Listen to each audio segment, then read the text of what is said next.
আসসালামু আলাইকুম দর্শক, নিয়ে আসলাম বেগুনের চারা কিভাবে চাষ করতে হয়। দর্শক, পাশে কৃষক আছে, ওনার কাছ থেকে জিজ্ঞাসা করব। চাচা, বলেন কিভাবে তৈরি করছেন? ওই একটা চারা আমি ওই যে লাউ গাছের গুড়ে মানে বড় করে গর্ত দিয়ে গোবর সবর দিয়ে লাগাইছি। এটা জাত যে কি কি জাত এটার নাম জানি না, তবে ভালোই বড় হয়েছে।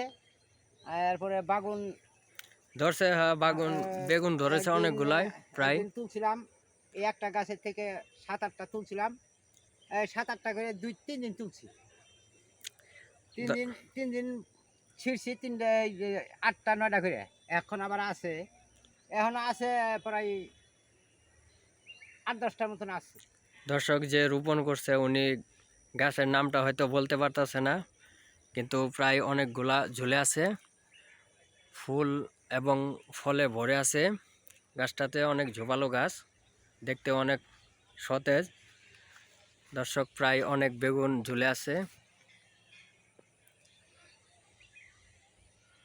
অনেক সুন্দর। চাচা, এই পাশে তো দেখতেছি এটা কিসের গাছ?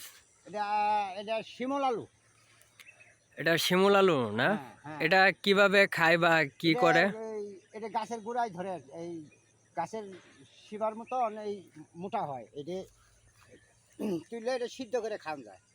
দর্শক, গাছের শিকড়ে হয়, এটা তুলে সিদ্ধ করে সিদ্ধ করে খাওয়া যায়, খুব সিদ্ধ ভালোই করে হয়, খাওয়া খেতে লাগে, খুব খুব ভালো হয়। ভালো। গাছটা দেখতেও অনেক ভালো, অনেক সুন্দর, অনেক ওই যে চমৎকার। ওগুলি দেখা, ওগুলি হলো বড় বড় গাছ। দর্শক, এই পাশে প্রায় অনেকগুলা শিমুল আলু। 5 জোড়া খাওয়া যায়। চাচা, আপনার বাড়ি কোথায়? আমার বাড়ি তো বহু দূরে, আমি থাকি গাজীপুর। আমার বাড়ি শেরপুর ডিস্ট্রিক্ট, ঝিনাইগাতি থানা। দর্শক, ওনার বাড়ি শেরপুর ডিস্ট্রিক্ট, ঝিনাইগাতি থানা। এই জায়গায় আছে প্রায় অনেক দিন ধরে, চাষবাস করে খাচ্ছে উনি, বাংলার কৃষক। এই আলুগুলা অনেক হয় শিকড়ের মতো, প্রায় চতুর্দিকে ভরে যায় আলু, অনেক ভালো আলু, গাছ অনেক বড়।